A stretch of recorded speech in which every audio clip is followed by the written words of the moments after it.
Another juicy day of the Super 50 Cup here at the Kensington Oval in terms of Group A action. And I say juicy because Barbados Pride went up against the Trinidad and Tobago Red Force. And we know there's that rivalry here in the region. Plus, it's a top of the table clash. And the defending champs, the Pride, they wanted to bounce back after losing to the Windwards just the other day. But we knew TNT was not going to make it easy for them. Barbados winning the toss, choosing to bat first. As expected, I would say, because it looked like they didn't like batting under the lights last time. Well, to be honest, though, this pitch was a very difficult pitch to bat on. We saw a lot of the batsmen had to find their way. Roston Chase fought it out, an innings of 46 from 41. He was the top scorer. But we saw Shea Hope soak up a lot of balls. Yes, he crawled his way to 45, but he took some 80 balls to do so. And that emphasized how slow this pitch was. But because of those two innings, and then later on we saw Holder and Brathwaite. Quite an exciting innings for both of them. That's exactly what we wanted to see. A bit of a resurgence there. A resurgence, and when you look and see how they batted, they actually made things look a bit easier. Holder 32 from 36 and Brathwaite 31 from 28.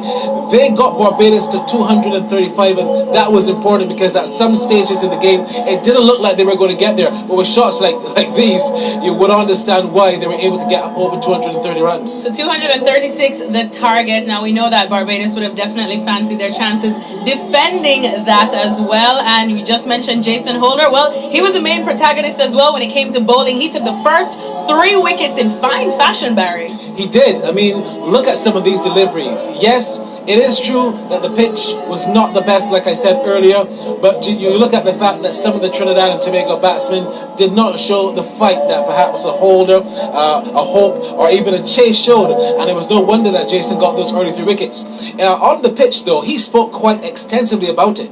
You know, it's a tough pitch to bat on. It's a pitch you need to spend some time on to get accustomed to the surface. It's quite up and down. You know, I don't think it was good enough for cricket, but you know, we got a better Trinidad today. I felt our bowlers, you know, really put us in a really good position.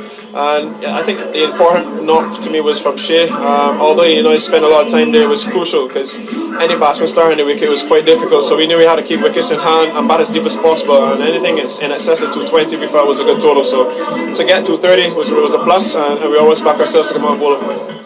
Well, Barry, despite what Jason said and him finding the difficulty, we saw some of the TNT batsmen showing some resilience. We did. Nicholas Puran, for all intents and purposes, is a very attacking batsman, but I thought he curtailed that aggression and he fought quite well to just get 30 odd, but then he gave it away. And after he got out, we then saw a clatter of wickets. Isaiah Raja, who was also another batsman that fought the conditions well, he also succumbed to some very good bowling, and then it just crumbled onto the end when we saw Sheldon Cottrell and Imran Khan give the crowd something to shout about, but it just was not good enough.